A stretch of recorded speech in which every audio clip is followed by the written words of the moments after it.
help women save lives and peacefully end abortion where you live. I can tell you exactly what would happen.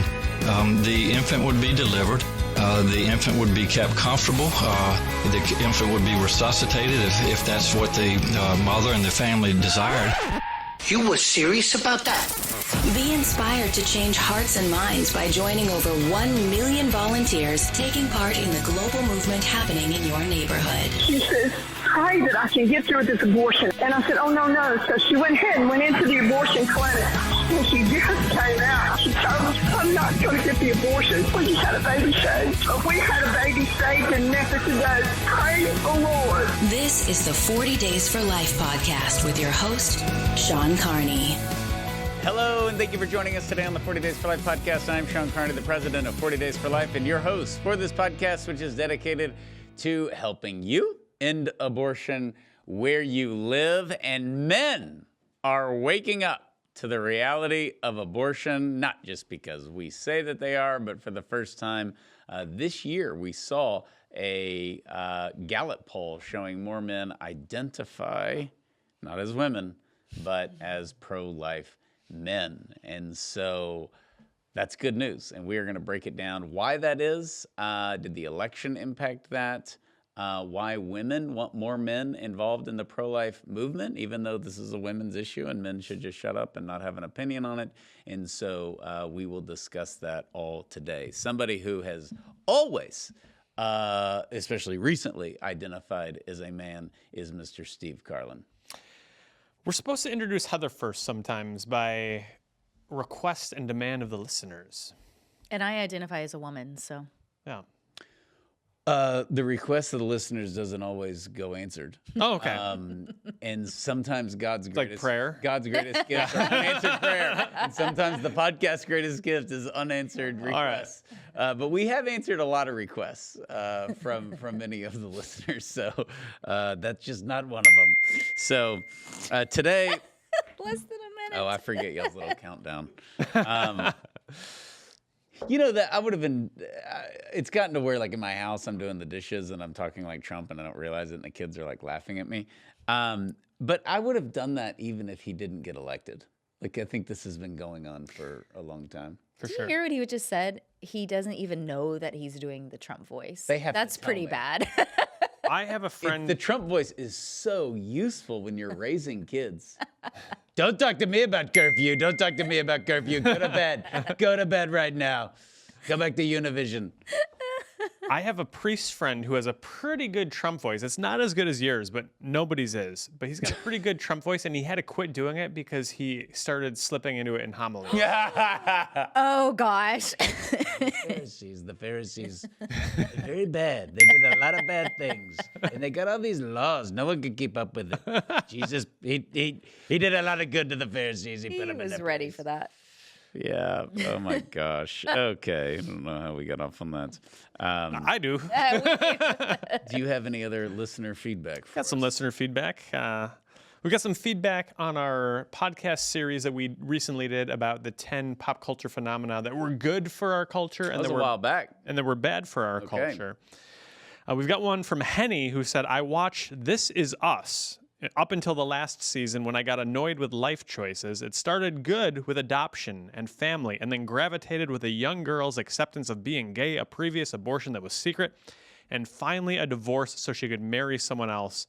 There were some good episodes, but all in all, a bit depressing. So I haven't seen that show, but it sounds like she hits a nail on the head there. I haven't either. We also got good feedback from a nameless person in Sarasota, Florida, who mentioned Murphy Brown, and I forgot about Murphy Brown. And yeah, that was I think the gist of Murphy Brown was, didn't she just basically being a single woman in a career is the greatest thing you could ever do? Deliberately becoming a single mother. That's right. Okay. Yeah. Then Okay. Dan Quayle spoke up, and then Dan Quayle hated women, and That was it. Yeah. Yeah. With Wow. Murphy Brown. Yeah. Dan Quayle, who remembers him? He's a blast from the past. We got one other piece that we'll mention here on feedback on the media. Someone who was surprised. This is from Lori, who on our 10 media that ruined the world said, "Why did you not include the 50 Shades of Grey?" Oh, that's a good one. I would forgot say about that. I considered. I didn't forget about it.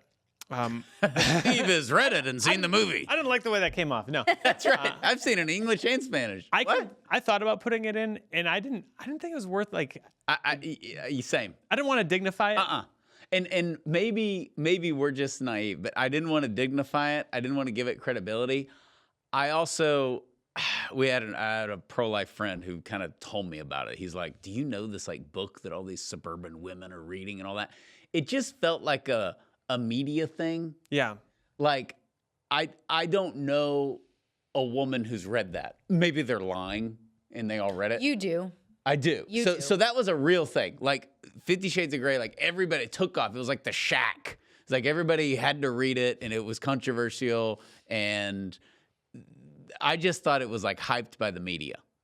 No, I was quite disappointed to find out how many people I knew very close to me who were not only reading the book, but enjoying, like, loved and were glad that they read the book. And I was like, ooh. And not people that you would have thought otherwise? Some of them, yes. Some of them I wasn't surprised about, I guess, but still disappointed. So Yeah. This was something where obviously none of us have read it, but I read about it. Like sometimes these pop culture phenomena hit and like, what is this? I don't even know what they're talking about. Like, who is Blake Lively? I don't know who Blake Lively is. I had to ask Ramona who Blake Lively was. I thought Blake Lively was like a cornerback for the Broncos when they had Earl Davis and John Elway. Okay, keep going. So I'm like reading about it, and again, maybe I'm short-sighted here because I haven't read it, but it looked to me that it didn't have like, there was nothing intellectual to it and there was nothing influential about it. It was just trash. Like we talked about, Will and Grace was on our list. And, you know, President Biden famously said that this like helps pave the way for same-sex marriage in America. Okay, that's on the list. To me, this is just like a dime a dozen trash. Might as well have been pick out like pornography. Be like, Playboy's on the list. It's just trash. Yeah, and that was it didn't. If I remember, the movie wasn't like starring any big movie star or whatever. I haven't read the book. I haven't seen the movie. I have no interest. I don't get it. Like It's like it was a very, I would say, an even more glorified romance novel. So speaking of one of our references, Friends, the show Friends, there was an episode where Rachel was secretly reading a trashy romance novel. Okay. And she had it tucked under her pillow. And for whatever reason, Joey had to go like take a nap and he couldn't go to his own room. So he had to go take a nap in her bed. And he finds her, I know, I don't know why, but he finds her novel and he starts reading it. So the whole rest of the episode, he's like, "You got porn." And she's like, "There's nothing wrong with a little erotica." And she's like trying to defend herself. And she's like, "I'm a woman and I'm blah, blah, blah." And he's like, "You got porn." And like, so he's, in his Joey way, he's pointing out the double standard. And that's what 50 Shades of Grey was. It was very much a pornographic film. And even if you didn't read it or see it. Because Rachel never turned to any of her boyfriends and was like, "Hit me with these nunchucks." And it's just like, that's what I don't get. That we know of. That's what I don't get. And that is, if you want to go like old man Carlin, old man Carney, we didn't have this crap in the 90s. I had nunchucks. I just used them for legitimate purposes. Of Michelangelo, the Ninja Turtle. Yes. But like, nobody's like, none of my high school like buddies in the football locker room were like, what I would like to do one day is whip a woman. I mean, it'd be like that. You're going to be a wife beater, like, and so that just wasn't a thing. Yeah. And then all of a sudden it is like a flash. I do think it was a flash in the pan. Yeah. So for that reason, we didn't put it on the list. Good call, Lori. Yes. Good call, Lori. Very good call. I actually forgot about it until I went back and re-listened to it and was like, because it's one of those podcasts you got to listen to the whole thing, like what dumb stuff did I say in this? Yeah. And I listened to the whole thing and that popped in my, I was like, oh, we forgot about 50 Shades of Grey. But immediately I had the thought that you said, which is, I don't want to legitimize that garbage. It was on like, we narrowed it down to 10. It was on the list of 15. And so everybody has seen The Breakfast Club and Dirty Dancing and all the other stuff that we had in there. But 50 Shades of Grey had a lot of like, I'm not going to see that garbage. But even if you had not read it or watched the movie or read about it, one very key thing to notice or to remember is that Planned Parenthood was very big on promoting this book. Really? Oh, yeah. There was Nothing says women's healthcare like whipping somebody with a nunchuck. that. And see, this was part of, I don't know if it was live action. This was part of one of those strings of undercover stings that they did where they were proving, okay, yeah, they're covering up, traffickers. Yeah, they're doing this. Okay, this one was they are encouraging BDSM. Not only are they encouraging that to women, their patients, they're encouraging it to minors. So there were undercover videos of I'm 16. This is I'm going in there, and the worker said you should read 50 Shades of Grey. So they're encouraging not just their patients but minors to read this to get into this type of sexual activity. Especially for the women. Because what happens if you give that to girls, well, if they're whatever, loser, high, drunk, sober high school boyfriend smacks him across the face one day, they think that's normal. Well, and this also, I remember probably 10 years ago now, if I have this screenshot still, I'll share it. But on Planned Parenthood's website, this is actually right around the same time of the 50 Shades of Grey When did all thing. that come out? I think it was 2015. I think it was somewhere. Okay, is that recent? Okay. I think so. But I remember screenshotting on Planned Parenthood's website that they had the phrase in this description, no doesn't always mean no. And I was like, that's telling there. That's the screenshot. Yeah. That's the screenshot. I hope I still have it, but it's... And this is where the feminists have just totally lost control of the ship. But forget the trans stuff. But like, everybody could finish that sentence. No always means no. It's just like, say no to drugs. It's just like in your brain. And no, maybe not. It's not like a husband and wife, typical, like they know each other well enough to know what their little phrases and their little trailing off of things mean when the husband says like, do you want me to go pick you up some chicken soup? And she's like, no. Right. Like the husband usually knows if that means no, actually. That's not care. what we're talking about here. Let me do the Right? Steve's marriage version of that. You really don't care if I go to the Packer game this weekend, right? This is No, it's good. You know how to get to the core of me, Baxter. Any other comments on 50 I'm just Shades thinking of the Grey? danger is here. It's your kids, right? If they move along the 50 Shades of Teenage Mutant Ninja Turtles, some of those turtles didn't just have nunchucks; they had a sword, right? Oh God. Donatello had a bow. That's not as dangerous, but the sword and like Basically like a big stick. the hand tridents, right? Oh Yeah. yeah. That Tridents, that'd that's do right. some real damage. How many times did you see that movie in the theater? Which one? The first one. The Teenage Mutant Ninja Turtles, not 50 Shades of Grey. Let's clarify. I don't think guys went to see that. You'd be embarrassed. I think some of them did. Okay. Anything with sexual content. Okay. You've just written off all men being virtuous or pure. Okay. Let's face it. Go ahead. What's the question? The original Ninja Turtle movie. You've got me on the nunchuck Michelangelo thing. For reasons I don't know, I wasn't allowed to see it. You weren't. Yeah, my Probably a good thing. parents hated the Teenage Mutant Ninja Turtles, and so we weren't even allowed to watch like the cartoon. I have no idea what it was. That's terrible. Funny. Yeah. There's nothing objectionable about it. No. Because we weren't like It's a cartoon about Ninja Turtles in Splinter. Okay. He's the wise rat. We were not like a family where it's like, and you can't listen to the rock music. We weren't that at all, but that was like the one thing that I remember from my childhood that we Interesting. weren't supposed to watch. Maybe never the heard that. listeners can write in. There is nothing wrong. April O'Neil is the reporter. It's not like Donatello is trying to sleep with her or anything. Like it's for kids, and they honor that. They get with the ooze. I'm gonna get on here and call my dad right now. I know it. Secret of the Ooze. And then the movie was phenomenal because they were, to use the kid term, it was real. It was a real movie. It wasn't a cartoon. Oh, and then live action is what they yes, mean. Yeah. live action, but we say it's a real movie. Yeah. And so then Ninja Turtles 2 came out, and the great Vanilla Ice did the soundtrack. Oh, that's Go right. Ninja, go Ninja, go Yeah, that's Ninja, go. right. And the sequel was good. Oh, you're missing out, Steve. I was obsessed with the Ninja Turtles. Now, this is a movie that we're recommending that you actually can, after a long week's work, Yes. sit down on a Friday night with your family With your Hold up kids. today. and watch it. It's not Shredders. Sound of Freedom, gonna be, I gotta psych myself up for that. It's like, you could get worked up and this could be fun and it's totally cool for just you and Laura or you and the whole family. Hey, Laura, it's movie night. What are you watching? Ninja Turtles. But if you weren't into the Ninja Turtles, you just won't appreciate it. You may think it's kind of dumb. But I was way into it. Then the movie came out, and I own the movie now for our kids to raise the next generation.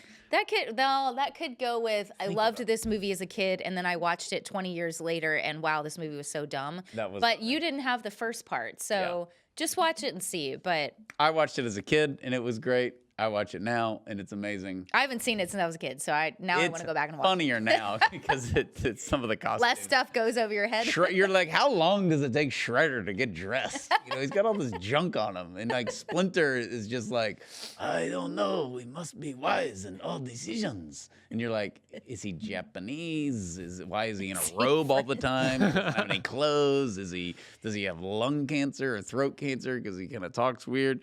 So, yeah, absolutely. That's a total must. It's a bro movie. Speaking of bros. Hold on. This is the last point. This is a serious point. In no way back then, that Ninja Turtle movie must have come out. I was like 8 or 9. It was like 1990 or 91.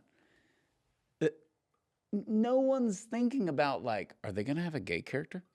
Are they going to have a trans character? That was nowhere on anybody's radar. And I know that's a long time ago. I mean, we're now like 30 years past that, or 35. But it's just kind of the good old days where they made a movie about mutant turtles that killed bad guys. Our continuing theme of everything was better in the 90s. Yes, exactly. And they eat pizza, and somehow they're all like ripped and shredded and have perfect, body build for turtles. RFK wouldn't let that fly. Yeah, RFK would have shut down the pizza. All right. And the Ninja Turtles were men, and that's who we're talking about, and they were definitely pro-life, those turtles. They got rid of a lot of bad guys. They did not support the open border. Okay, so the majority of pro-life Americans are women, which is one thing that Bill Maher made a point on whenever they overturned Roe, because he's like, abortion's not your standard, like there's left and right. It's just different. It's very different. It's very unique because the pro-lifers think that abortion is murder, and then he had the famous, and they're kind of right. It kind of is what he said, which of course you can't have kind of murder. Which was followed by, and I'm okay with that. And I'm okay with that. And then what's his face? Pierce Morgan was like, it's a bit harsh, Bill, but abortion is harsh. So, but the majority are women. And I don't think people realize that. And I think that makes sense because it's more natural for women to think about their pregnancy as like this dignified, good thing that needs to be protected. That's 100% natural. Even it's so contrary to our current discourse about women's rights, but that's one of the reasons that Christianity spread so quickly in the early days, and particularly among women, as Christianity was seen as an alternative to widespread abuse, contraception, abortion, all the primitive different forms of the things that we're talking about now all these years later as signs of women's liberation. Like women were eager to be liberated from what we now consider to be women's liberation. You're talking about like the early church. Yeah, the early church. Yeah, well, it also, not everybody liked it, but that's what led to infant baptism, is basically second generation Christians, one of their babies baptized for the promises of the resurrection and Christ. And it was also the rapid growth of Christianity, that your kid was baptized even if they ran off when they were 16 to go work in Rome or someplace. They were at least baptized and you knew that. Okay. The data says 49% of men now self-identify as pro-life.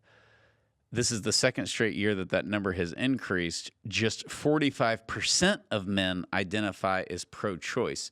So if 49% is the all-time high, what's your theory on why that is? Mine is just they feel like they're not supposed to have an opinion on it. So they were either pro-choice or no opinion.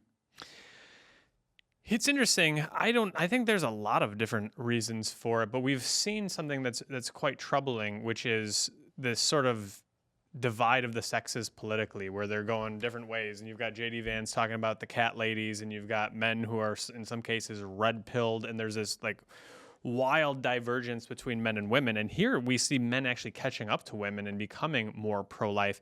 And I think perhaps if I had to boil it down, what do I think is the primary driver? I would guess that it's 2 decades now of men being told shut up about everything. They're just tired of being told to shut up, and they'll speak up, whether it's about the human rights crisis of abortion or the other issues that are relevant to men. I think they're making their voice heard. Well, so the Generation Z, that factors in. The ultrasounds factors in. The election shows that. Mm-hmm. I mean, Kamala ran on abortion being the greatest thing since sliced bread, and Trump owned, for the most part, he had a few hiccups, but he was pro-life. He owned it, certainly has been, with his executive orders defunding, tax dollars going to abortions overseas and federal, possibly defunding Planned Parenthood. But pardoning the pro-lifers. But she was just like, it was like an onslaught. And that him increasing the Catholic vote by 9 percentage points, he won it by 1 point against Biden in 2020, he won it by 10 against her. And those people, those Catholics, cited abortion. So that's good.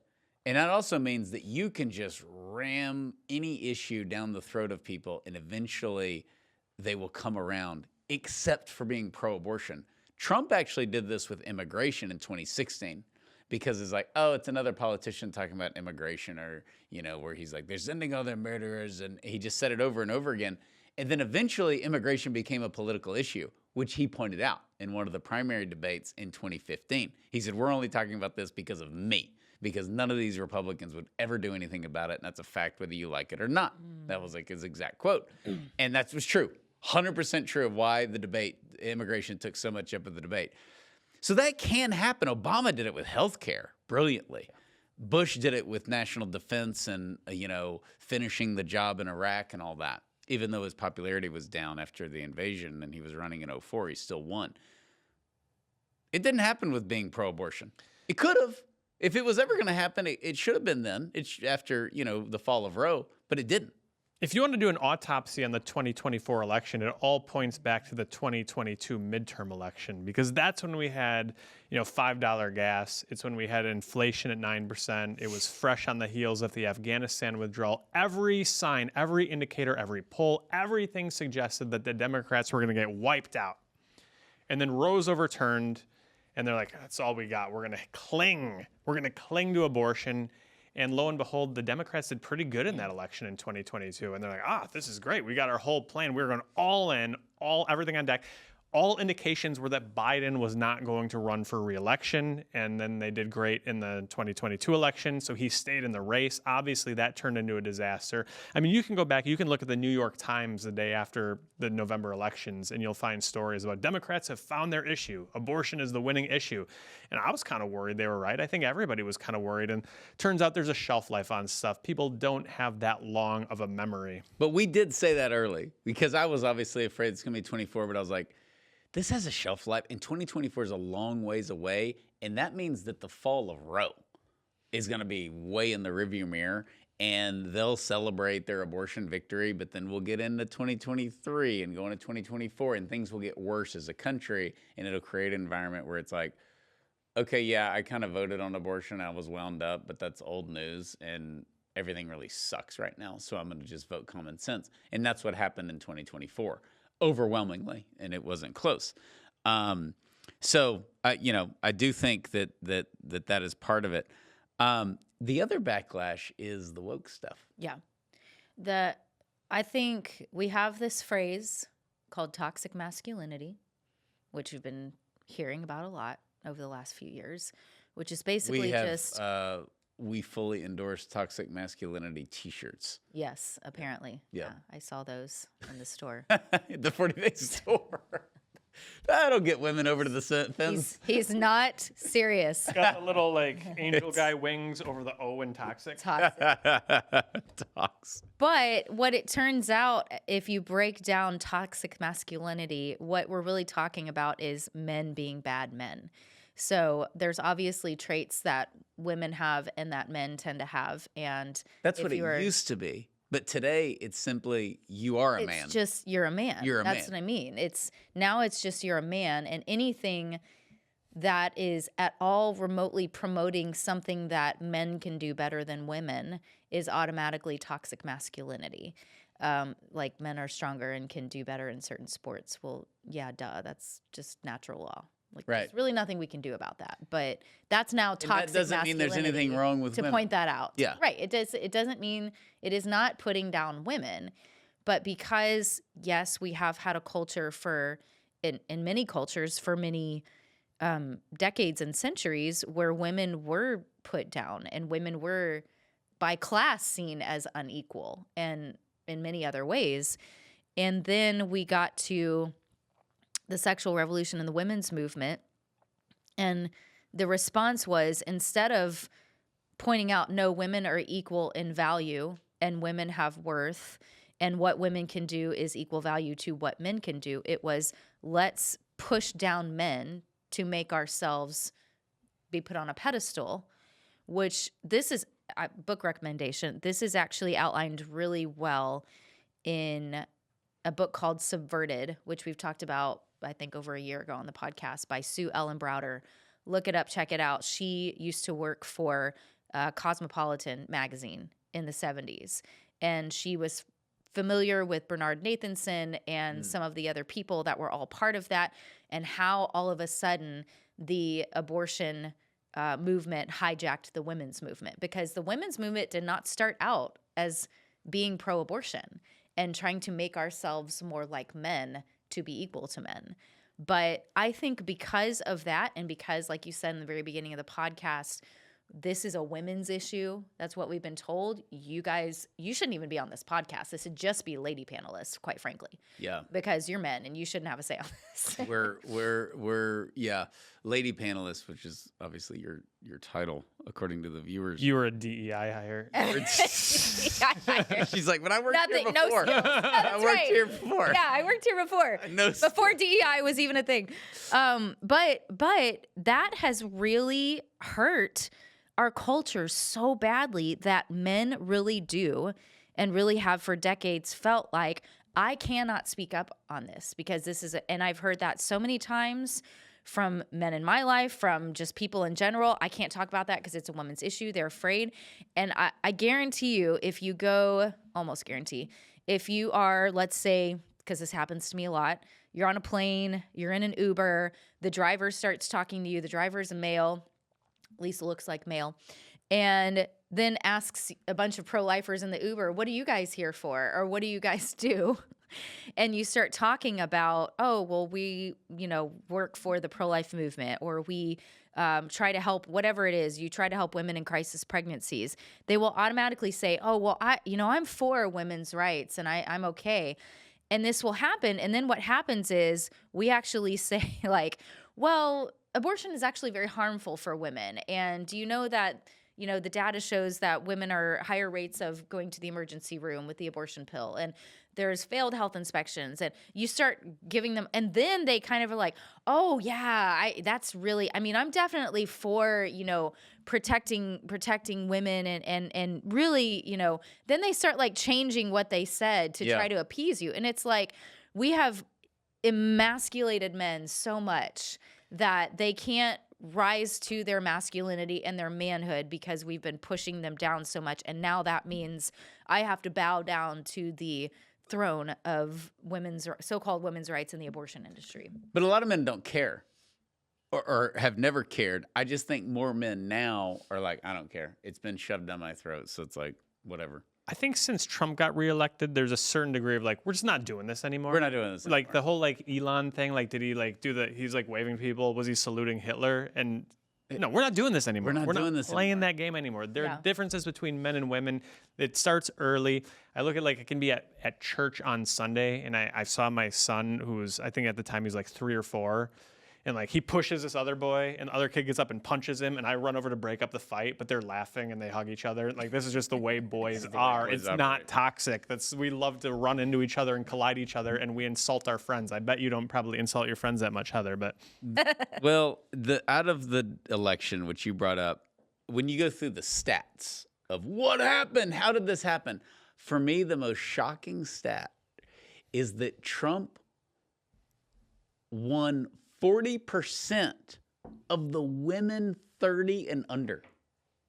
There's no way anybody predicted that going in. No. Even like your most like optimistic conservative, women love Trump and all that. They'd have been like, if he got 28% or 30%, it'd be awesome. He got 40% of women 30 and under. That's insane. So that is Generation Z being like, I just want to like a real man, or maybe he's a jerk, but at least I know he's a jerk, or maybe he yells, but he's yelling for a reason. He cares about something. Or Kamala so badly does not represent me. I never want to be you ever. Yeah. And it's not even close. And you know who else you don't want to be if you're a man? You don't want to be Tim Walz. Yeah. I think that was like the turning point of the election in some ways was like, remember when Tim Walz came out and like, J.D. Vance is weird? Oh. And like, even I think people like most people who aren't deep into politics don't really know who J.D. Vance is at that point. Like, oh man, like, Trump's crazy enough, and now he's got a weird guy as the vice president. And then you saw the debate. Debates never matter except for this year when they really mattered. And you see Tim Walz, who's like a total weirdo, and then J.D. Vance, oh, look at this. It's the most normal guy in the world. But here I am sitting there thinking, me being a citizen of Austin, like, I thought we liked weird.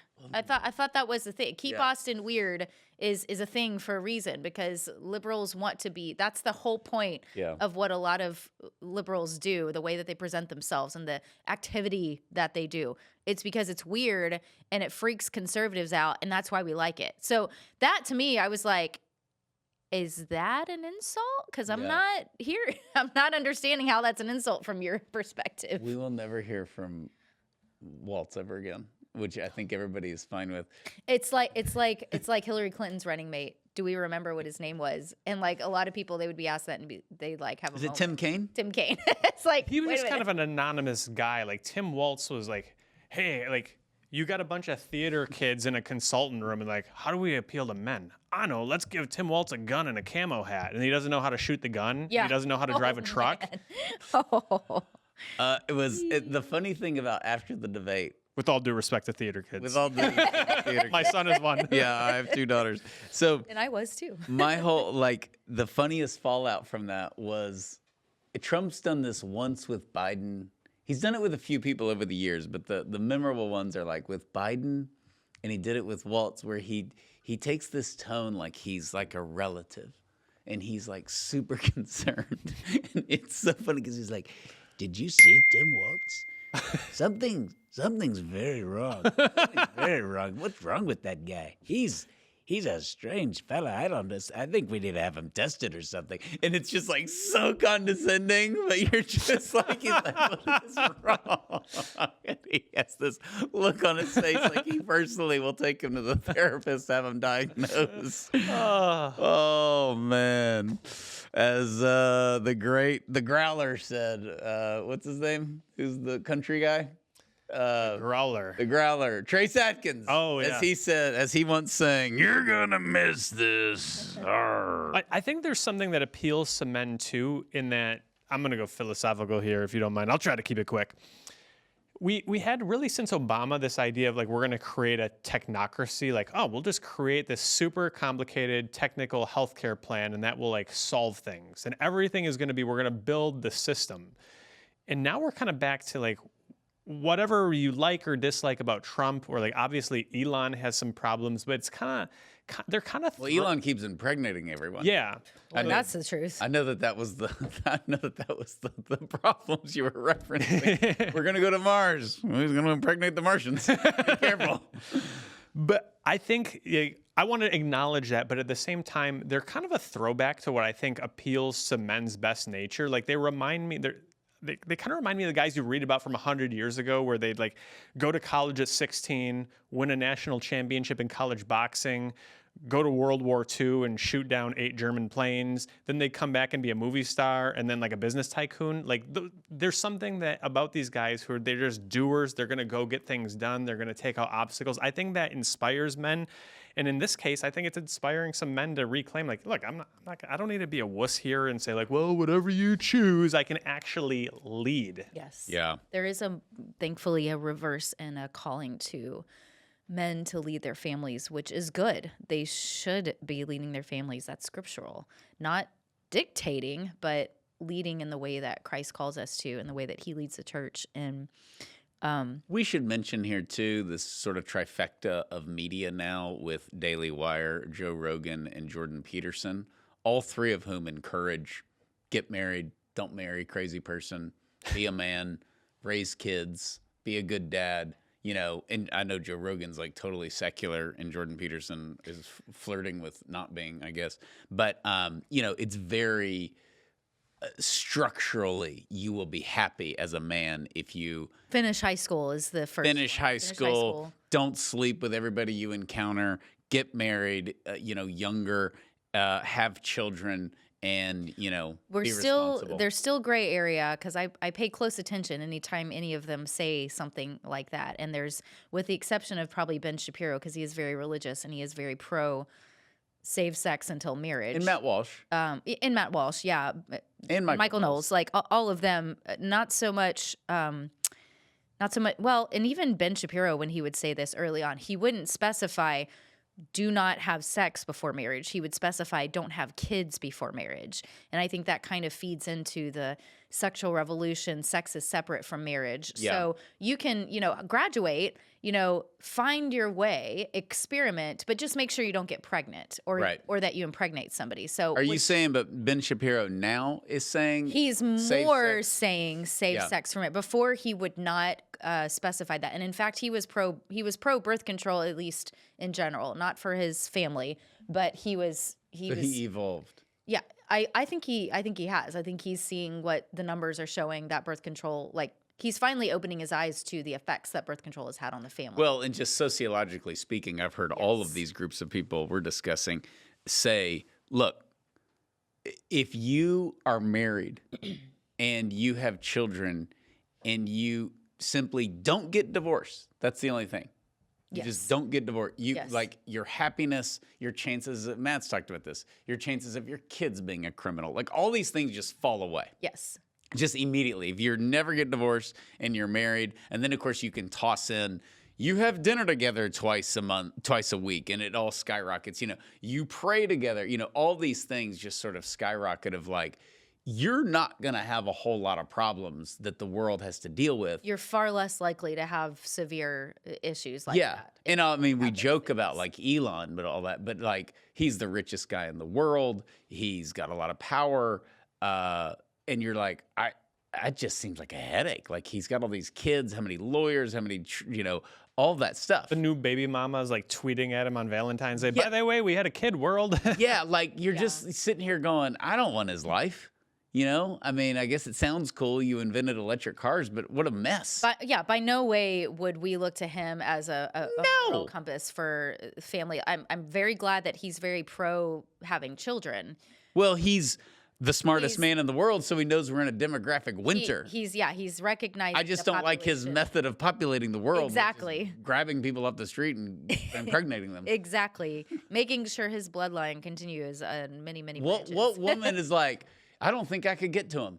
You know, like, I want to get his money. I want to have an Elon baby. I don't know. It seems impossible. No, I don't think it's. You might get lucky if you tweet him. He might pay attention to you, and then boom, who knows? Gosh. But that's now. But Joe Rogan is not somebody who is promoting sex within marriage. He's definitely very libertarian about all the sex stuff. So, but I think he can. But he's saying from the man perspective. He's recognizing the importance of fatherhood. Yes, absolutely. And like, don't get divorced and don't, you know, and you know, just that alone, because everybody's divorced now. I just read The Hillbilly Elegy by J.D. Vance. Have you guys read that? I saw the movie. Okay. The movie is very difficult. Okay. Is it? It's very good. Very good.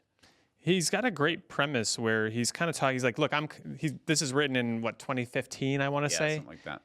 And he's kind of making the case like, hey, look, I got some problems with the Obama era policies as well, but we don't have to make it hard on ourselves by like running out on our wives and running around on our women and leaving our children. He's like, there's a lot that we have in our own power that can make our lives better regardless of what the local, state, or federal government is doing. What they're endorsing. And I think that kind of plays into this, a sense of, what's the word? I feel like the people who are into like social science would be like agency. They've got a sense of agency. And I think men have a sense of agency once again. Yes. Yeah.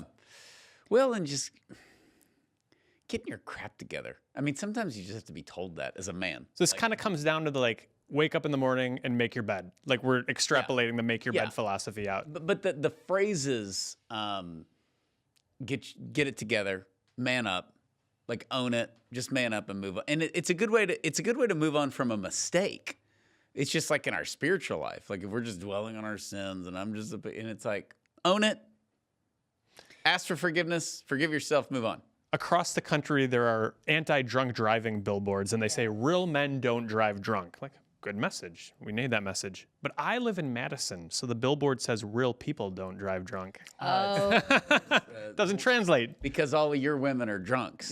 That's well, that's kind of true. An indictment on the indictment on the female population. Like, everybody knows what a real man is and a real woman is. What is a real person? Yeah. It doesn't make any sense. Real people. Yeah, that does not They're all have just that effect. interchangeable. Oh my gosh. Right. Well, I think something that the pro-life movement has finally done a much better job of, I don't know, maybe would you say in the last 10 years, is focusing more on the negative effects of abortion on men. So there didn't used to be, probably in the 70s and the 80s when more and more pregnancy centers were coming to fruition, they would have post-abortion healing programs for women, but not for men.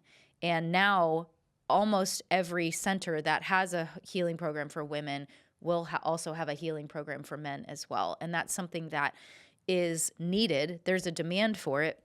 And there's a demand for it because this is coming out in other ways. Like, for instance, I have a relative who just recently shared with me, I've known for a long time that she had an abortion when she was young, but she never went through any sort of formal healing program from that. And I've encouraged her to do so. Mm-hmm. But recently she went through a Bible study for something different that ended up being healing for her for that abortion. So she didn't expect that out of this healing study that she was going through, that it was going to be more about healing from her abortion, which I was so happy to hear about. And I've heard that actually from a few family members where they went, I've shared this story with a lot of our leaders before, but there was a distant relative that got in touch with me, and this was totally a God thing. She was trying to find me because she lost my phone number. She lives in Austin, and she knew I worked for a pro-life organization. So she just did a search engine on pro-life organizations, and she called the one that she thought was mine, and it ended up not being the one that I was serving with. And she got to talking with them and asked them what they do, and they talked about how they had these healing programs for sexual abuse. And lo and behold, she had a lot of sexual abuse in her past. She had suicidal attempts. So she had all this crap. And what she didn't realize she was going to need healing from was also the 2 abortions that she had when she was young. She had no idea. She never made the connection until she went to this healing organization for sexual abuse. Wow. So she finally figures out where I am and calls me and tells me this. And it was beautiful. And I think for men as well, you go to a men's group and and men don't like doing this in general. They don't like talking about their emotions. They don't like really digging into this stuff. They don't want to cry, those sorts of things. Not every man, but we're going to be stereotypical here. My kids told me that my kids have never seen me cry. They're like, Dad, you never cry. And I'm like, you'll see me cry eventually. And they're like, but you never cry. I saw you cry once. You did? I think you hit your head really hard on something. Gosh. When was that? At the Coalition down the street. Dang, I must have been in my 20s. You were. This is news to me. But the point is, you're proving my point. Yeah. Men just typically don't. And then they always Mom cries all the time. Why don't you cry? Right. And I know some men who cry a lot more and get a lot more emotional than their wives. So it varies. But in general, men don't like to share their emotions. And so they're seeing that they need to heal from this past abortion, whether it was their child or it was their grandchild. They took their daughter to get an abortion and they had their grandchild aborted. Or their sister. that they drove their sister to an abortion facility. So there's all kinds of brokenness. I remember hitting my head now. It was like during the construction. No, it was on the granite counter in the kitchen. That's right. I was picking something up. There may or may not have been some expletives. It was. I bet there were. It hurt. It hurt you. Up a storm.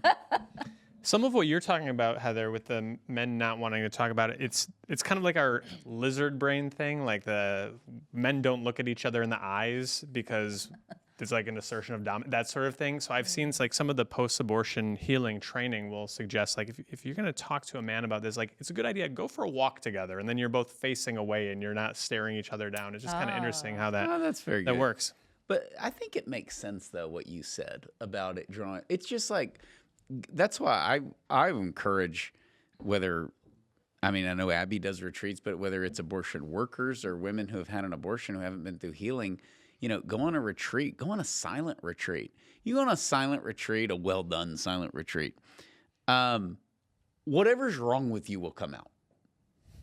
And we all have stuff wrong with it. It can be minor. It doesn't have to be as like, oh, I should. Yeah, as dramatic as an people think it's going to be like, oh my gosh, I just realized that I murdered my best friend in 1976. It's not that.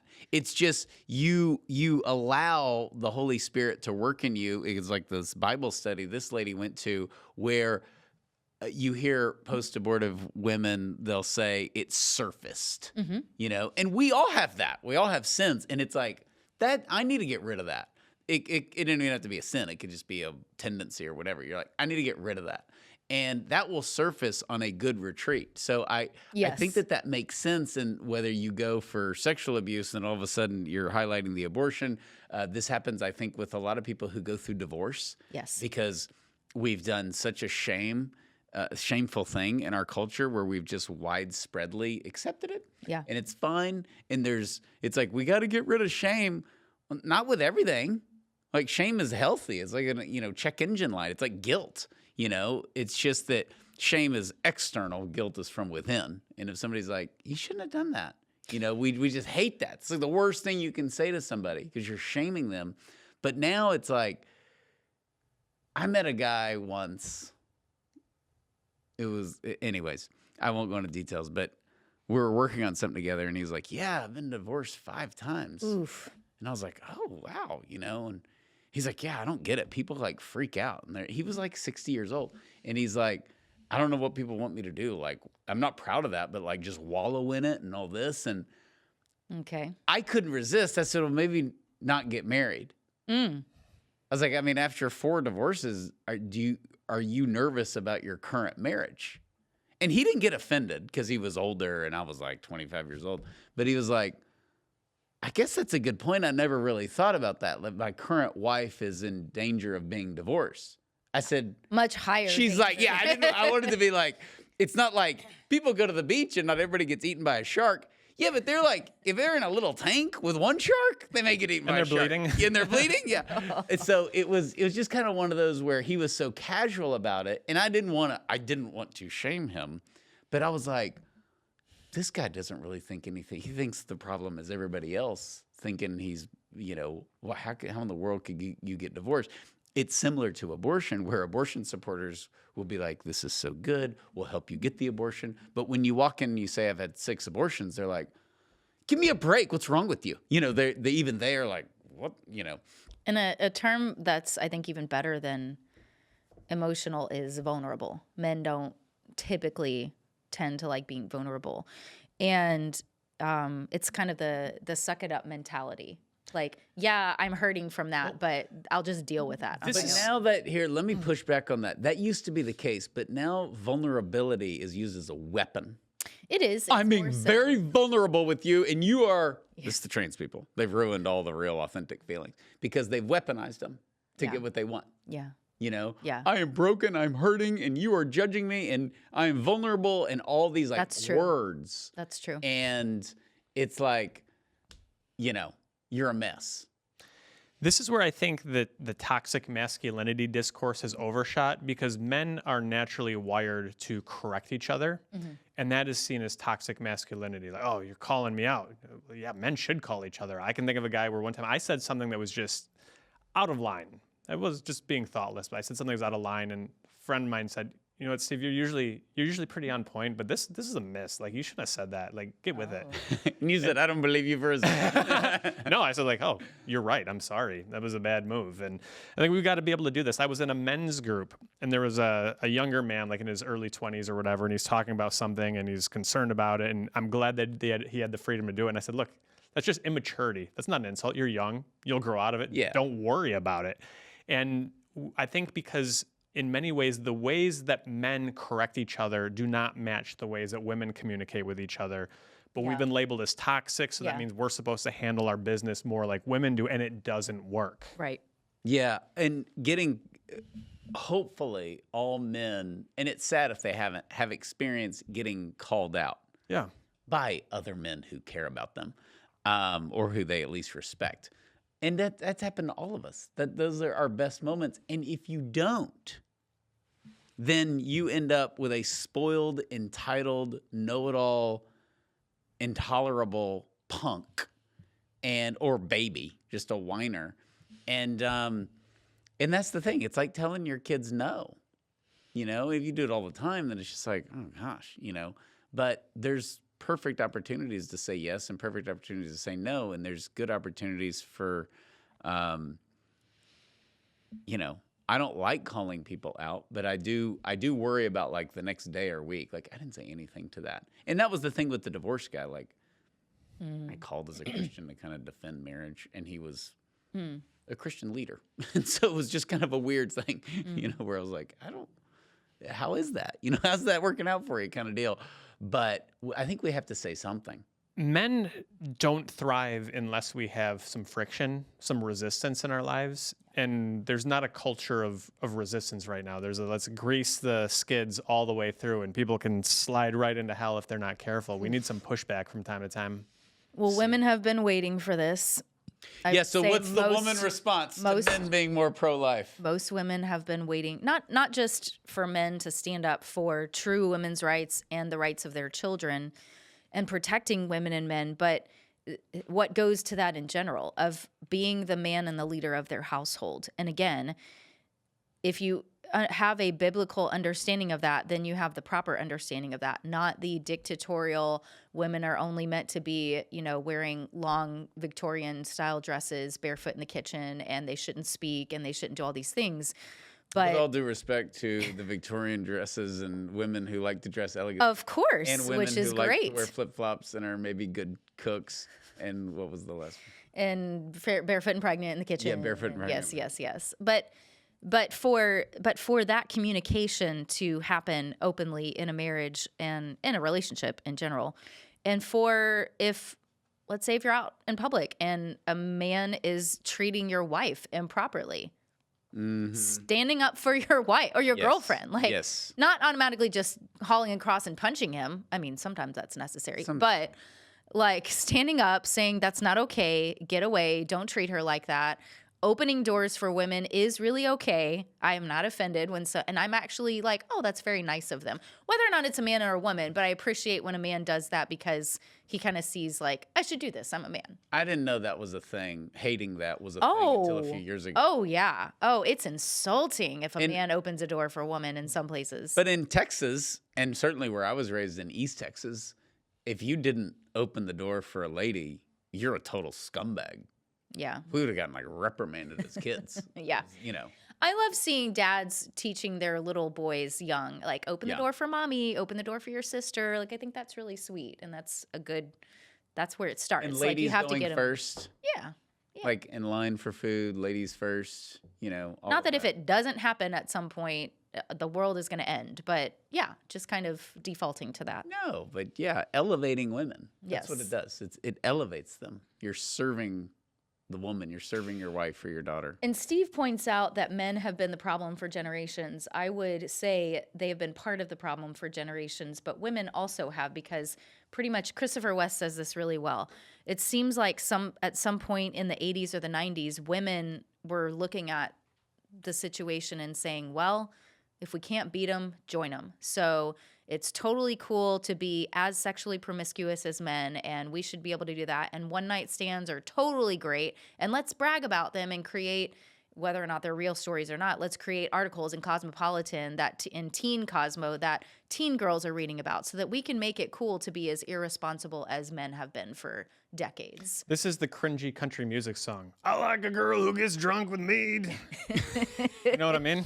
Taking her home. I'm afraid I've never heard that. Oh, you've heard Who that. sings that? I love Everybody. Toby Doing Keith. the generic one. Yeah, the generic you're doing one. the generic one. Toby Okay. Keith sings that. There's one example. I love Toby this Keith. bar. Okay. Oh yeah, I For love sure. this bar. I love the girl who drinks beer, not that light beer crap.